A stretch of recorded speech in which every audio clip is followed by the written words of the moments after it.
یہ حضرت عبداللہ ابن مسعود سے رضی اللہ تعالی عنہ، یہ بھی مسلم شریف کی روایت۔ حضور فرماتے ہیں ما بعث اللہ من نبی فی امتہ قبلی الا کان لہ حواریون و اصحاب۔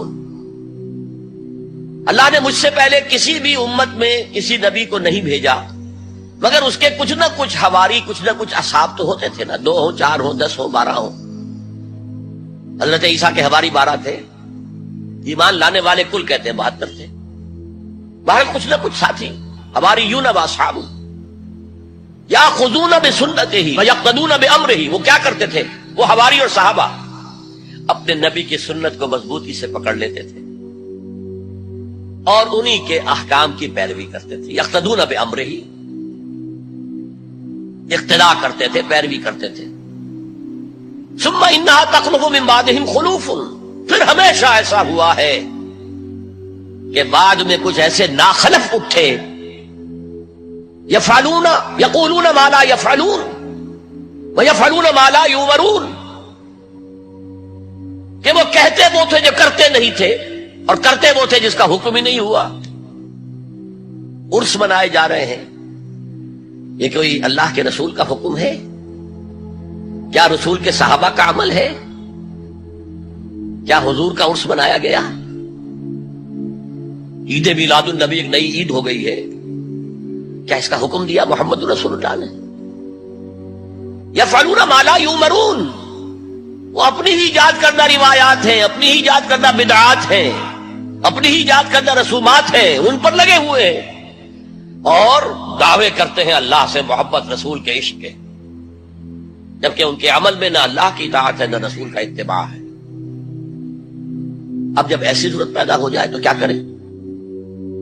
فمن جاہدہم بیدہ فہو مومن، تو جو مسلمان بھی ان کے خلاف جہاد کرے گا اپنے ہاتھ سے، اپنی طاقت سے، وہ مومن ہوگا۔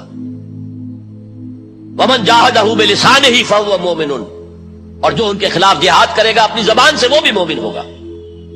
وہی 3 درجے۔ ومن جاہدہم بقلبہ فہو مومن، دل سے نفرت رکھ کر جو جہاد کرے گا بالقلب وہ بھی مومن ہوگا۔ فما وراء ذلک من الایمان حبۃ خردل، اس کے بعد تو ایمان رائی کے دانے کے برابر بھی نہیں ہے۔ اگر یہ یقین پیدا ہو جائے تو پھر بڑی سے بڑی قربانی بہت سہل ہو جائے گا، بڑی سے بڑی تکلیف آئے گی، طبیعت میں خوشی ہوگی کہ اللہ نے، جیسا کہ میں نے پہلے کہا تھا، زہ نصیب، کہ اللہ نے ہمیں اس قابل سمجھا کہ ہماری ہڈی اپنے راستے میں چھڑوائی، ہمیں یہ مصیبت اپنی راہ میں پہنچائی۔ یہ اللہ تعالیٰ کی طرف سے گویا کہ شرف قبول ہو جانے کا ایک ثبوت ہے کہ اللہ تعالیٰ نے ہمیں قبول فرما لیا ہے۔ یہ انداز ہوگا کب؟ جبکہ آخرت کا یقین۔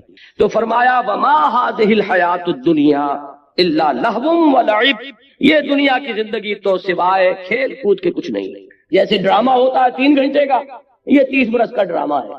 کسی کو ہم نے جھوپڑی میں پیدا کر دیا ہے، کسی کو گولڈن سپون کے ساتھ پیدا کر دیا ہے، سلور سپون نہیں، گولڈن سپون۔ لیکن یہ کہ یہ بھی جب آنکھ کھلی کل کی تو موسم تھا خزاں کا، ذرا سی دیر ہے ادھر آنکھ کھلی، وہ 60 کروڑ تقسیم ہوئے ہوں یا 60 ارب تقسیم ہوئے ہوں، وہ بہرحال جو دنیا سے گیا اس کے لیے تو 1 پیسہ بھی نہیں ہے۔ یہ بات اچھی طرح سمجھ لیجئے کہ چاہے کوئی وڈیرے کے گھر پیدا ہو گیا، کوئی جھوپڑی میں پیدا ہو گیا، یہ اس دنیا کی زندگی ہی کا ہے نا ایک رول۔ ہو سکتا ہے کہ جو یہاں کسی جھوپڑی کے اندر اپنی زندگی کے دن گزار رہا ہے اور کسی چٹائی پر بیٹھا ہوا ہے، وہ وہاں ان عالیشان محلات کا وارث بنے، جیسا کہ یہاں آ رہا ہے من الجنت غرفا تجری من تحتها الانہار خالدین فیہا، وہ جنت کے وہ ان کو جھروکے ملیں گے، وہ بالا خانے ملیں گے جن کے دامن میں ندیاں بہتی ہوں گی، جیسے کہ سورہ صف میں ہم پڑھا ہے وَمَسَاكِنَ طَيِّبَةً فِي جَنَّاتِ عَدْنٍ، جنات عدن میں بڑے پاکیزہ گھرانے ہم نے ان کے لیے تیار کیے۔ جو یہاں جھوپڑی میں بیٹھا ہوا ہے، آخر کیا معین الدین اجمیری نے ساری عمر چٹائی پر نہیں گزاری؟ کیا محمد رسول اللہ صلی اللہ علیہ وسلم نے ساری عمر چٹائی پر نہیں گزاری؟ وہ واقعہ ایلا جب ہوا تھا، اس کا آپ نے سنا ہوگا، یہ ایک واقعہ کہ جب 1 مہینے کے لیے حضور نے ازواج مطہرات سے ذرا تعلق اپنا منقطع کر لیا تھا، سورہ احزاب میں اس کا مفصل ذکر موجود ہے۔ تو حضرت عمر، حضور ایک بالا خانے پر تنہا علیحدہ تھے کیونکہ ازواج سے لا تعلقی کر لی تھی۔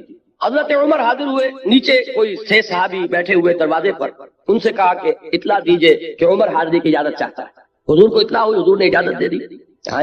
جب حضرت عمر داخل ہوئے ہیں اس بالا خانے میں تو حضور اٹھ کر بیٹھ گئے۔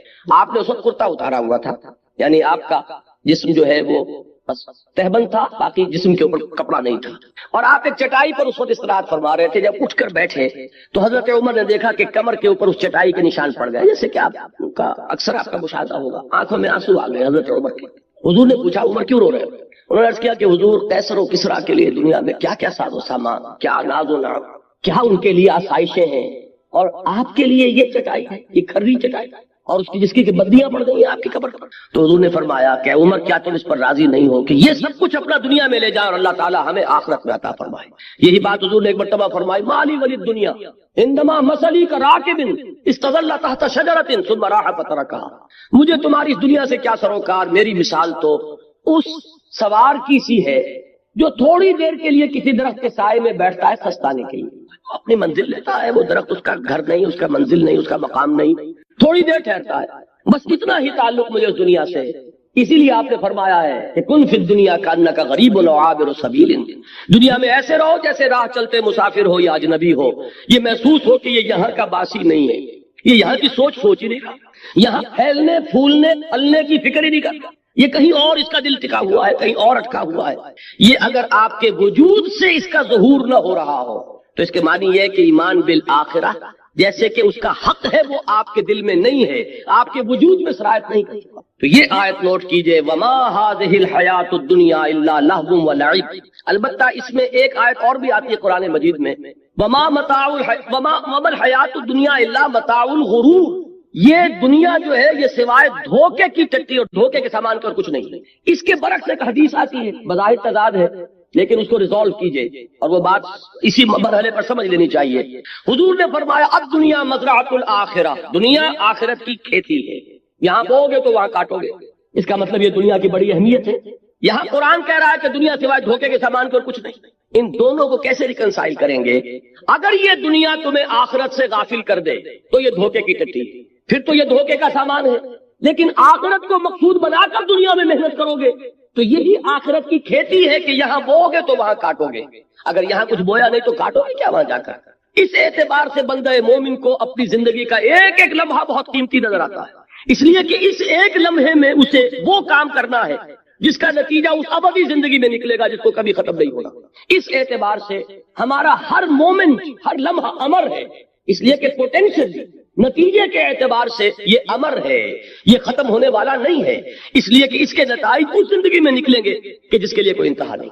لہذا اس اعتبار سے دیکھیے تو دنیا کا ایک ایک لمحہ نہایت قیمتی. اس اعتبار سے دیکھیے کہ اگر دنیا میں مشغول ہو کر آخرت کو بھول گئے یا دنیا تمہارا مطلوب و مقصود بن گئی تو پھر یہ دھوکے کی ٹٹی کے سوا. وما الحیات الدنیا الا متاع الغرور، ان دونوں چیزوں کو ذہن میں رکھیے. فرمایا وما هذه الحیات الدنیا الا لهو ولعب وان الدار الاخرة لهي الحیوان لو كانوا يعلمون. اور اصل زندگی تو آخرت کی زندگی ہے، کاش کہ انہیں معلوم ہوتا. اب آئیے اوپر والی آیات، اس میں خاص طور پر ہجرت کا حکم دیا جا رہا ہے، اور بلکہ حکم نہ کہیے ہجرت کا اشارہ کیا جا رہا، رہنمائی دی جا رہی ہے. یہ ہجرت جو ہے جس کا یہاں ذکر ہو رہا ہے یہ ہجرت حبشہ ہے. یہ حضور کی سیرت کا جو مکی دور ہے اس کا یہ ابتدائی مرحلہ پھر سمجھ لیجئے. آپ نے 3 سال دعوت دی، جو کہ خفیہ دعوت تو نہیں تھی، کوئی انڈر گراؤنڈ موومنٹ نہیں تھی، لیکن یہ کہ برملا اعلان کے ساتھ بھی نہیں تھی. From person to person, personal contact سے دعوت بڑھ رہی. تیسرے سال میں وہ آیت نازل ہوئی کہ فاصدع بما تؤمر، اب ڈنکے کی چوٹ کہو اے محمد جس کا کہ تمہیں حکم ہوا ہے. تو آپ نے پہلی مرتبہ کوہ صفا پر کھڑے ہو کر آپ نے واہ صبا ہا کا نعرہ لگایا، لوگوں کو جمع کیا اور پھر اپنی دعوت پیش کی. پہلے 3 سال اور یہ چوتھا سال، اس میں حضور کے خلاف صرف زبانی اقدام ہوا، پاگل کہہ دیا، کسی نے مجنون کہہ دیا، کسی نے کچھ کہہ دیا. لیکن چوتھے سال میں آ کر بات شروع ہو گئی فزیکل پرسیکیوشن. ستاؤ انہیں، مارو انہیں، بھوکا رکھو انہیں، گھروں میں بند کر دو انہیں. جو نوجوان تھے انہیں گھروں میں بند کر دیا گیا. حضرت عثمان رضی اللہ تعالیٰ عنہ کو ان کے چچا نے چٹائی کے اندر لپیٹ کر اور دھواں دے دیا کہ دم نکلنے لگا گھٹن کی وجہ سے. کسی کو گھر سے نکال دیا گیا، مادرزاد برہنہ مصعب بن عمیر رضی اللہ تعالیٰ عنہ مادرزاد برہنہ گھر سے نکال دیا گیا. کسی کو جیسا کہ میں نے حضرت بلال کا نقشہ کھینچا اس طرح ستایا جا رہا ہے، کسی کو دہتے ہوئے انگاروں پر لٹایا جا رہا ہے. یہ چوتھا سال جو ہے پرسیکیوشن، اور 5ویں سال میں یہ اپنے نقطۂ عروج کو پہنچ گئے. اسی وقت یہ آیات نازل ہو رہی ہیں اور اسی وقت انہیں ایک رہنمائی دی گئی. وہ رہنمائی یہ ہے، اس لیے کہ 5ویں سال میں ہجرت حبشہ ہوئی ہے، وہ رہنمائی اس میں دی جا رہی ہے. یا عبادی الذین آمنوا ان ارضی واسعۃ فایای فاعبدون، اے میرے بندو میری زمین بہت کشادہ ہے. ذرا دادا کیجیے کتنے لطیف پیرائے میں بات کہی جا رہی ہے. یہ نہیں کہا گیا ہجرت کا لفظ یہاں کہیں نہیں آیا. میری زمین بہت کشادہ ہے، بس صرف میری بندگی کرو. یہ بس صرف میری بندگی کرو کا مفہوم کیا ہے یہ تو انشاءاللہ کل تفصیل سے بیان ہوگا. عقیدہ توحید کے عملی تقاضے پر جب یہیں پر اسی مقام پر مجھے تقریر کرنی ہے اور اقامت دین کی جد و جہد کیا ہے یہ ساری چیزیں کل آئیں گی. لیکن اس وقت صرف یہ نوٹ کیجئے کہ یہاں کہنے کا مطلب کیا ہے کہ اگر کسی ایک مقام پر رہ کر تم میری بندگی نہ کر سکو تو تم اس مقام سے، اس ملک سے، اس جگہ سے بندھے ہوئے نہیں ہو اور میری زمین تنگ نہیں. جہاں بھی تم جا کر جہاں میری بندگی کر سکو، میری اطاعت کر سکو، میرے احکام پر چل سکو، اس ملک کی طرف ہجرت کر جاؤ. اس سرزمین کو چھوڑو اور چلے جاؤ کسی ایسی جگہ پر. اور یہ ہے کہ میری زمین کشادہ ہے. اگر تم زمین سے بندھے نہ رہو گے تو انشاءاللہ تعالیٰ تم پاؤ گے کہ تنگی نہیں. اس میں لطیف پیرائے میں اشارہ کر دیا گیا. حضرت علی رضی اللہ تعالیٰ عنہ کے اشعار ہیں بڑے پیارے اسی موضوع پر. قل للقاعدین علی ہوان اذا ضاقت بکم ارض فصیح بلاد اللہ واسعۃ فضاؤ وارض اللہ ورزق اللہ فی الدنیا فصیح وقل للقاعدین علی ہوان اذا ضاقت بکم ارض فصیح. اللہ تعالیٰ کی زمین بڑی کشادہ ہے اور اللہ کی زمین میں اس کا رزق بہت پھیلا ہوا ہے. تو جو لوگ ذلت کے باوجود کسی مقام پر ٹکے ہوئے ہوں ان کو یہ میرا پیغام پہنچا دو کہ اس زمین کو چھوڑو اور کہیں اور چلے جاؤ جہاں عزت کی روزی تمہیں مل سکتی ہو. فَقُلْ لِلْقَاعِدِينَ عَلَىٰ هَوَانٍ اِذَا ضَاقَتْ بِكُمْ أَرْضٌ فَصِيحُ. جب کوئی ایک زمین تم پر تنگ ہو جائے تو اس کو خیر بات کہو کہیں چلے. تو یہ مضمون جو ہے یہاں آ رہا ہے ہجرت کے ضمن میں. یا عبادی الذین آمنوا ان ارضی واسعۃ، اے میرے وہ بندو جو ایمان لائے ہو میری زمین بہت کشادہ. اب دیکھیے یہاں نوٹ کیجئے جب حضرت ابو بکر بھی حضرت ہجرت حبشہ کے لیے نکلے تھے مکے سے، حضرت عثمان تو گئے ہیں، حضور کی صاحب دادی ان کے نکاح میں تھی اور میاں بیوی دونوں نے اللہ کی راہ میں جب ہجرت کی تو حضور نے فرمایا یہ پہلا جوڑا ہے جو اللہ کی راہ میں ہجرت کر رہا ہے حضرت لوط کے بعد. اس طریقے سے اس کے ساتھ آپ نے ایک مشابہت پیدا فرمائی. تو حضرت عثمان گئے اور بھی بہت سے صحابہ گئے، حضرت ابو بکر بھی نکلے، لیکن ابن الدغنہ مل گیا، ایک بہت بڑے سرداروں میں سے تھا. کہاں چلے ابو بکر کہ میں اب حبشہ جا رہا ہوں. کیوں کہ یہاں مکے والے مجھے خدائے واحد کی پرستش نہیں کرنے دیتے، میرے راہ میں رکاوٹ ڈال رہے ہیں. میں ایک اللہ کو پوجنا چاہتا ہوں، ایک اللہ کی بندگی کرنا چاہتا ہوں، لیکن یہ کہ وہ میرے راستے میں رکاوٹ ڈال رہے ہیں، مجھے ستا رہے ہیں. تو اس شخص نے کہا تھا کہ ابو بکر ہم تمہیں کیسے جانے دیں گے جبکہ تم تو یتیموں کی سرپرستی کرتے ہو، بیواؤں کی خبرگیری کرتے ہو، تم بھوکوں کو کھانا کھلاتے ہو. یہ میں عرض کیا کرتا ہوں کہ یہ صدیقیت کا جو مقام ہے اور صدیقیت کبریٰ حضرت صدیق اکبر ہے ابو بکر، اس کا ایک بڑا قریبی تعلق ہوتا ہے مقام نبوت سے. یہی الفاظ کہے تھے حضرت خدیجہ رضی اللہ تعالی عنہا نے جب حضور پر پہلی وحی نازل ہوئی ہے اور حضور پر ایک خوف کسی کیفیت طاری تھی اور حضور نے یہاں تک الفاظ فرمائے کہ خشیت علی نفسی، مجھے تو اپنی جان کا خطرہ، کتنی بھاری ذمہ داری مجھ پر آ گئی ہے، یہ اتنا بگڑا ہوا معاشرہ، اب اس کو میں دعوت دوں، توحید کی دعوت، توحید کا نعرہ یہاں لگانا جہاں عین خانہ کعبہ میں 360 بت رکھے ہوئے ہوں، تو خشیت علی نفسی، مجھے تو اپنی جان کا. تو حضرت خدیجہ نے جو تسلی دی تھی ان کے الفاظ یہی تھے، اللہ آپ کو ہرگز ضائع نہیں کرے گا، آپ یتیموں کی سرپرستی فرماتے ہیں، بیواؤں کی خبرگیری کرتے ہیں، آپ مسافروں کی مہمان نوازی کرتے ہیں، آپ غریبوں کی مدد کرتے ہیں، اللہ آپ کو ضائع نہیں فرمایا. بالکل وہی الفاظ ابن الدغنہ نے حضرت ابو بکر سے کہے کہ میرا ذمہ چلو، تم وہاں چلو اور جس کو تم پوجنا چاہو، جو بندگی کرنا چاہو کرو، تمہیں کوئی نہیں روک سکتا اور ہم تمہیں we can't afford to lose you، ہم تمہیں کیسے جانے دیں گے، تم تو ہمارا قیمتی سرمایہ. تو حضرت ابو بکر واپس آئے. حضرت ابو بکر نے اب اپنے گھر میں مسجد بنا لی اور خوب بلند آواز سے قرآن پڑھنا شروع کیا. اب وہ سارے لوگ جو حیران ہوئے کہ ان کو جرأت کیسے ہو گئی ہے. لہذا وہ سب کے سب جب انہیں معلوم ہوا کہ ابن الدغنہ نے امان دیے ان کے پاس پہنچے، یہ تم نے ہمارے لیے کیا مصیبت کھڑی کر دی. ابو بکر بڑی بلند آواز سے قرآن پڑھتے ہیں، ہماری عورتیں ہمارے بچے سنتے ہیں، یہ تو گویا کہ یہ جنگل کی آگ کی طرح یہ بات پھیل جائے گا. تو ابن الدغنہ نے آ کر کہا کہ ابو بکر یہ ٹھیک ہے کہ میں نے امان دی آپ کو، لیکن آپ بلند آواز سے قرآن نہ پڑھیں، آپ خاموشی سے اپنی عبادت کر لیا کریں. ابو بکر نے کہا یہ تمہاری امان تمہیں مبارک ہو، میں تو جو بھی اللہ کا حکم ہے اس کو بربرا دیا. بہرحال میں نے یہاں یہ عرض کیا ہے کہ بالکل یہی بات حضرت ابو بکر نے فرمائی تھی کہ یہاں کے لوگ مجھے خدائے واحد کی عبادت نہیں کرنے دیتے، اس لیے میں اس سرزمین کو خیر بات کہہ رہا ہوں.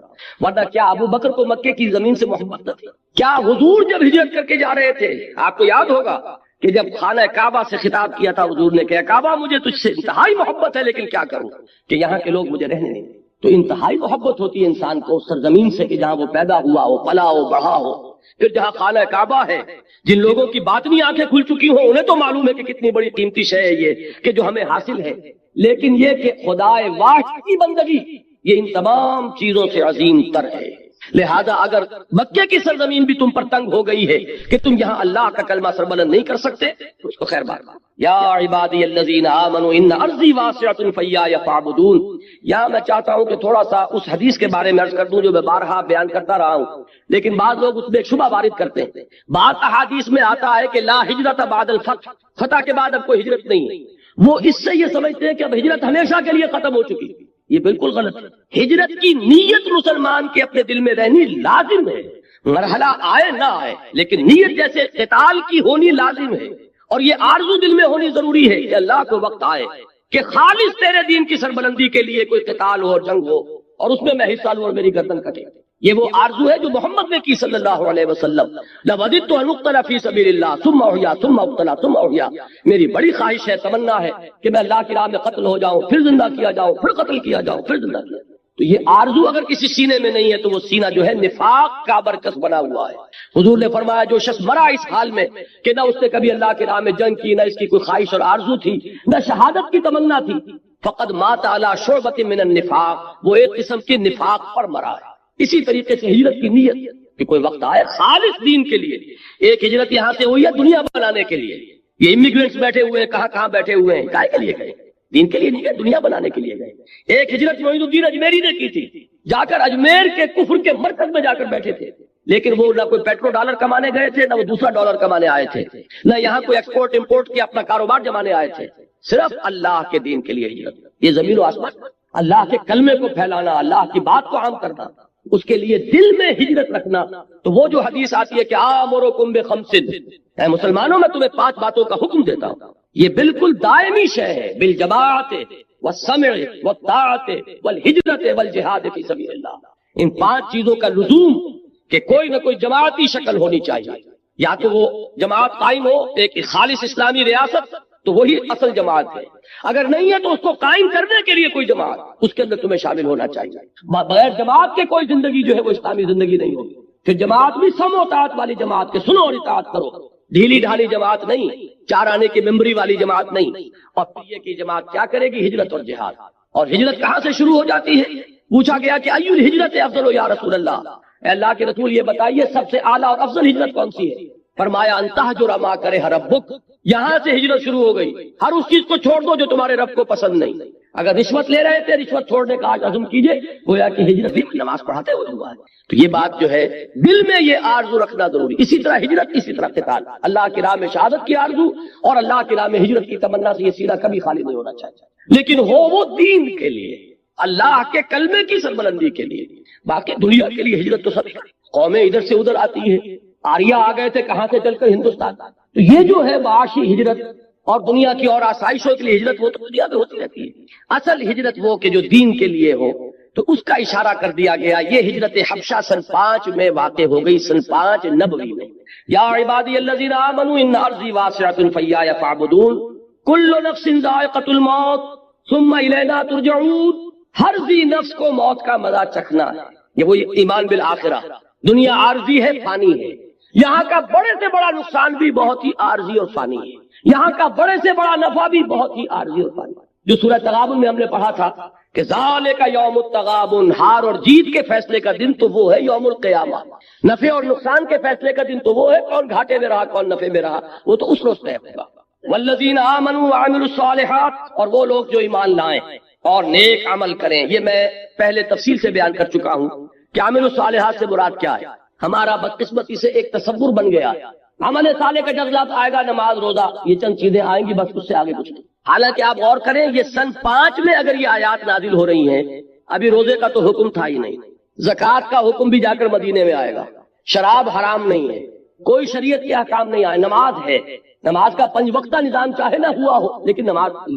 قیام اللیل تھا، رات کا کھڑا رہنا تھا، لیکن یا 2 وقت کی نماز تھی، جو بھی تھی. 5 وقتہ نماز کا حکم آیا سن 11 نبوی میں، ہجرت سے کوئی 1-1.5 سال قبل، جبکہ حضور کو معراج ہوئی اور معراج میں وہ 5 وقتہ نماز کا آپ کو حکم ہوا ہے. لیکن اس سے پہلے وہ بھی نہیں. تو معلوم یہ ہوا کہ عمل صالح سے مراد ہے ایمان کے عملی تقاضے، جو جس وقت تقاضا ہے. اور جب کہ ایمان کا تقاضا ہے کہ اللہ کے دین کے لیے گردن کٹوائی جائے تو وہ ہوگا عمل صالح کی تفسیر. اب یہاں ایمان کا تقاضا کیا تھا؟ اس ایمان کی دعوت کو عام کرنا، پھیلانا. مکے میں جو ایمان لاتا تھا وہ کیا کرتا تھا آپ بتائیے؟ جو قرآن نازل ہو رہا ہے یاد کر رہے ہیں، دوسروں تک پہنچا رہے ہیں. ابو بکر حضور پر ایمان لائے اور مبلغ بن گئے. عشرہ مبشرہ میں سے 6 اصحاب وہ ہیں جو حضرت ابو بکر کی دعوت و تبلیغ سے ایمان لائے. یہ ہے اصل شے، دین کی دعوت اور دین کی اقامت کی جد و جہد. یہ عمل صالح کی اہم ترین تفسیر ہے.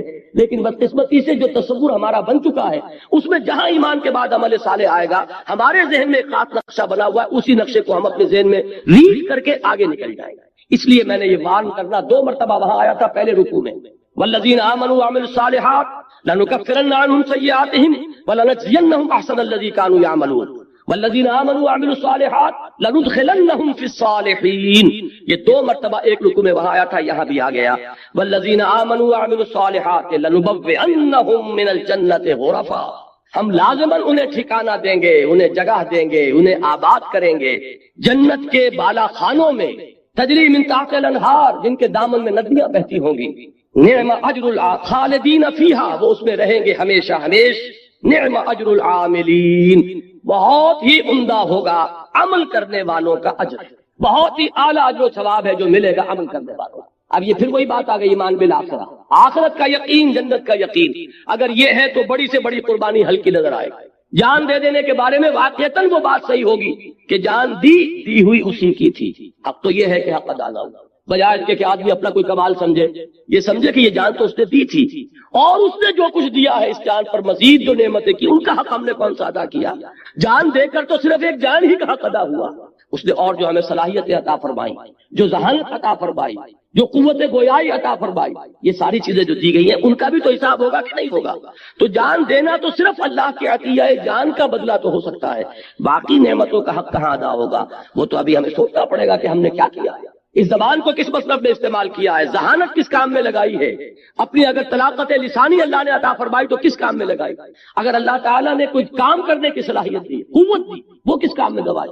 جیسا کہ وہ حدیث میں آتا ہے لن تزولا قدم ابن آدم کے قدم ہل نہ سکیں گے اللہ کی بارگاہ سے جبکہ وہ کھڑا ہوگا عدالت اخروی میں، حتی یسأل عن 5، یہاں تک کہ 5 چیزوں کا اس سے حساب لے لیا جائے. عن عمرہ فیما افنا، یہ جو ہم نے عمر دی 80 برس 70 برس کہاں فنا کی. وعن شبابہ فیما ابلا، خاص طور پر شباب، جوانی کا دور، امنگوں کا دور، ولولوں کا دور، توانائیوں کا دور، جبکہ جوش مار رہا ہوتا ہے اندر قوت کا خزانہ، یہ وقت کہاں گلایا. وعن مالہ من اکتسبہ فیما انفقہ، حساب کا دو مال کا پائی کا کہ کہاں سے کمایا تھا، حرام سے کہ حلال سے، اور کہاں خرچ کیا، ادائے حقوق میں، انفاق فی سبیل اللہ میں، یا عیاشیوں میں اور گلچھروں میں اور عللوں میں، اور اپنی دولت کی نمود و نمائش میں. اور آخری 5واں سوال کیا ہوگا، وَأَمَّا عَمِلَ فِيمَا عَلِمَ، جو علم حاصل ہوا اس نے عمل کتنا کیا. علم تو اتنا حاصل کر لیا کہ دماغ جو ہے وہ بڑی لائبریری بن گیا، لیکن عمل کچھ بھی نہیں. معلوم ہوا کہ یہ علم وبال بن جائے، یہ علم ہمارے خلاف حجت بنے گا. تمہیں یہ بھی معلوم تھا، تمہیں یہ بھی معلوم تھا، تمہیں یہ بھی معلوم تھا، اور پھر تم وہیں کے وہیں رہے. زمین جنبت نہ جنبت گل محمد. معلوم ہوا کہ یہ اس شخص کے مقابلے میں دوہرا مجرم ہے، تہرا مجرم ہے جسے معلوم نہیں تھا. جسے یہ معلوم نہ ہو کہ اقامت دین فرض ہے، وہ اگر اس جد و جہد میں مبتلا نہیں ہے تو کوئی عذر کر سکے گا پیش کہ اللہ مجھے بتایا نہیں، مجھے نماز فرض بتائی تھی وہ میں پڑھتا رہا، مجھے روزہ بتایا گیا فرض ہے وہ میں رکھتا رہا. یہ اقامت دین کی جد و جہد فرض ہے، یہ کسی نے بتایا. لیکن جسے معلوم ہو گیا، جس کے دل نے گواہی دے دی، جس کو انشراح صدر حاصل ہو گیا کہ اقامت دین کی جد و جہد فرض ہے، اب اگر وہ اس میں مبتلا نہیں ہوتا وہ اس کے مقابلے میں دوہرا تہرا مجرم ہو جائے گا اللہ کے. تو نوٹ کیجئے، یہ ہے وہ دن، نعم اجر العاملین، جنہوں نے یہاں محنتیں کی. اب عامل کے لفظ کو سمجھ لیجئے، فعل اور عمل میں یہ فرق ہے. یہ میں نے اپنا جو کتاب کا ابتدائی سورۃ العصر پر اس میں بھی بحث کی ہے. فعل کسی بھی کام کو کہہ دیں گے جو مجھ سے ہو رہا ہے، چاہے ارادی ہو رہا ہے یا غیر ارادی ہو رہا ہے، چاہے اس میں کوئی مشقت آئی یا نہیں آئی. لیکن عمل کا لفظ آتا ہے ارادی محنت جس میں مشقت بھی آئے، جس میں انسان پر تکان طاری ہو جائے. وجوہ یومئذ، وہ جو آتا ہے هل اتاک حدیث الغاشیہ، وجوہ یومئذ خاشعۃ عاملۃ ناصبہ، بہت سے چہرے ہوں گے اس دن تھکے ہوئے جیسے کہ بڑی مشقت کر کے آئے، اور کچھ چہرے ہوں گے اس کو تر و تازہ، وہ وجوہ یومئذ ناظرۃ، وہ چہرے جو ہیں دمک رہے ہوں گے. تو اسی طرح ناعمۃ لسعیھا راضیہ. تو یہاں نوٹ کیجئے نعم اجر العاملین، جنہوں نے یہاں محنتیں کی ہیں، مشقتیں کی ہیں، اللہ کے دین کے لیے قربانیاں دی ہیں، ایثار کیا ہے، روکھی سوکھی پر گزارا کیا ہے. حالانکہ وہ بھی زیادہ کما سکتے تھے، وہ اپنا سارا وقت ادھر لگاتے دنیا کی آسائشیں حاصل کر سکتے تھے، لیکن جب وقت کو ادھر ڈائیورٹ کیا، توانائیوں کو ادھر صرف کیا، اپنی قوتوں کو ادھر انویسٹ کیا، تو ظاہر بات ہے دنیا تو سکڑے گی. یہ دونوں چیزیں جو ہے دو دو اور چپڑی نہیں مل سکتی. اگر وہاں کا نفع مطلوب ہے یہاں کا نقصان جھیلنا پڑے گا، وہاں کی آسائشیں مطلوب ہے یہاں کی تکلیف گوارا کرنی پڑے گی. جب صحابہ کے ساتھ اللہ کا معاملہ یہ رہا ہے کہ اگر تم نے یہ سمجھا تھا کہ چھوٹ جاؤ گے، ٹھنڈے ٹھنڈے جنت میں پہنچ جاؤ گے، ام حسبتم ان تدخلوا الجنہ ولما یاتکم مثل الذین خلوا من قبلکم مستهم الباساء والضراء وزلزلوا حتى يقول الرسول والذین آمنوا معه متى نصر اللہ الا ان نصر اللہ قریب. جب صحابہ سے اللہ یہ فرما رہا ہے تو میرے اور آپ کا معاملہ کیا ہے؟ ہم کہاں سے مستثنا ہو جائیں گے؟ تو فرمایا کہ ہم ان عمل کرنے والوں کو، مشقتیں کرنے والوں کو، دین کے لیے قربانیاں جھیلنے والوں کو بہت اعلیٰ اجر عطا فرمائیں گے. الذین صبروا، یہ لفظ یہاں جو آیا ہے، واقعہ یہ ہے کہ میرے پاس الفاظ نہیں ہے کہ اس فصاحت اور بلاغت کے بارے میں جو میرا نفس قائم ہوتا ہے دل پر اس کا کچھ اظہار کر سکتا. اس صبر کے لفظ میں سب کو سمیٹ لیا. یہ صبر ہے بندہ مومن کو جو کرنا پڑتا ہے. دنیا کی لذتیں ود ان ریچ نظر آ رہی ہیں، ذرا محنت کروں تو یہ میں حاصل کر سکتا ہوں. صبر کرتا ہے کہ نہیں، مجھے اپنی محنت اور توانائی ادھر لگانی، ادھر سے مصیبت آ رہی ہے، نظر آ رہی ہے، بچنے کے لیے بھی نظر آ رہا ہے راستہ. ایک کلمہ کفر اگر کہہ دیتے حضرت یاسر اور حضرت سمیہ رضی اللہ تعالی عنہما جان بچ جاتی، لیکن نہیں، انہوں نے صبر کیا، جھیلا، جان دے دی. کلمہ کفر زبان سے نکالنا گوارا نہیں کیا. حالانکہ یہ جان لیجئے دین میں حرام نہیں ہے، جان بچانے کے لیے کلمہ کفر کہہ دینا حرام نہیں ہے. اس کے قرآن مجید میں صراحت کے ساتھ اجازت دی کہ دل میں اگر کفر کا اثر نہ آئے تو زبان سے کلمہ کفر کہہ کر جان بچا لی جائے تو اس کی اجازت ہے، لیکن یہ رخصت کہلائے گی، عزیمت نہیں کہلائے گی. عزیمت یہ کہلائے گی کہ گردن کٹ جائے، لیکن زبان سے کوئی کلمہ جو ہے حق کے خلاف نہیں نکالنا. اب یہ چیزیں جو ہے یہ سب صبر تو ہے. صبر علی الطاعہ، صبر عن المعصیہ، صبر علی المصیبہ، یہ سارے کے سارے جو ہے صبر ہے. صبح کا وقت ہے، نیند آ رہی ہے، ٹھنڈی ہوا چل رہی ہے، نماز کا وقت ہے، ادھر سے اللہ کی پکار ہے، ادھر سے نفس جو ہے استراحت کا طالب ہے. اگر وہ صبر کا مادہ نہیں تو کیسے اٹھے گا؟ سردی کا موسم ہے، معلوم ہے کہ پانی بھی گرم کا کوئی اہتمام نہیں ہے، لیکن یہ صبر نہیں ہے تو کیسے اٹھے گا وضو کرنے کے لیے، نماز پڑھنے کے لیے؟ اسی طرح کوئی شخص رشوت پیش کر رہا ہے، کوئی اور انلیگل گریٹیفیکیشن، کوئی نظر آ رہا ہے کہ ہاتھ پڑ رہا ہے میرا اس وقت، اور اس وقت جو ہے شیطان کیا کچھ نہیں پڑتی پڑھاتا، میاں سب کے سب کرتے ہیں، پاگل ہو گئے، تمہارا دماغ خراب ہو گیا ہے، فلاں حاجی صاحب یہ کام نہیں، اور فلاں صاحب جو ہے وہ یہ نہیں کرتے، اور تمہارے اوپر سارا جو تقویٰ کا ہے تو آ گیا ہے، اور یہ بیوی کی یہ فرمائش اتنے عرصے سے روکی پڑی ہے، اور بچوں کا داخلے کی فیس جو ہے وہ نہیں ہے، آ رہا ہے. اس وقت نفس اپنا پورا زور لگاتا ہے، شیطان پورا زور لگاتا ہے. اس وقت بندہ مومن کو روکنے والی چیز یہی صبر ہے. صبر عن المعصیہ، صبر علی الاطاعہ، اطاعت پر صبر کرنا، معصیت سے صبر کرنا، امتحان پر صبر کرنا، ثابت قدم رہنا، ڈٹے رہنا، گردن کٹ جائے لیکن قدم پیچھے نہ ہٹے، یہ سب صبر ہے. تو یہاں دیکھیے اس پورے کردار کو ایک لفظ میں سمو دیا، الذین صبروا، وہ لوگ کہ جنہوں نے صبر کی روش اختیار کی، وعلی ربہم یتوکلون، اور جو اپنے رب پر توکل کرتے رہے، سارا بھروسہ، سارا تکیہ، سارا دار و مدار اللہ پر. اس میں وہ بھی ہے، اس صبر کا دیکھیے غور کیجئے گا کہ ایک بے صبری یہ بھی ہوتی ہے کہ جلدی سے کچھ ہو جائے، مجھے نتیجہ نکلنا چاہیے، اگر سیدھی انگلیوں سے گھی نہیں نکلنا تو ٹیڑھی انگلیوں سے نکالنا، یہ بھی بے صبری. صبر کرو اور سہج اور صحیح طریقے پر دعوت کے کام کو آگے بڑھاؤ. کہیں صرف یہ آدمی جو ہے کسی طرح یہ راضی ہو جائے تو چلو کچھ لے دے کر معاملہ کر لو، کچھ تھوڑی سی کمپرومائز کا ایٹیچیوڈ اختیار کر لو، یہ کوئی نہ مانے تمہیں حق کہنا ہے اور حق ہی کہنا ہے، اس میں باطل کی کوئی آمیزش نہیں آنے دینی ہے. کیوں کہا گیا حضور سے یہ لن ترضی عنک الیہود ولا النصارى حتی تتبع ملتہم، اے نبی یہ یہودی اور یہ نصارہ یہ آپ سے ہرگز راضی نہیں ہوں گے یہاں تک کہ آپ خود ان کی پیروی کریں.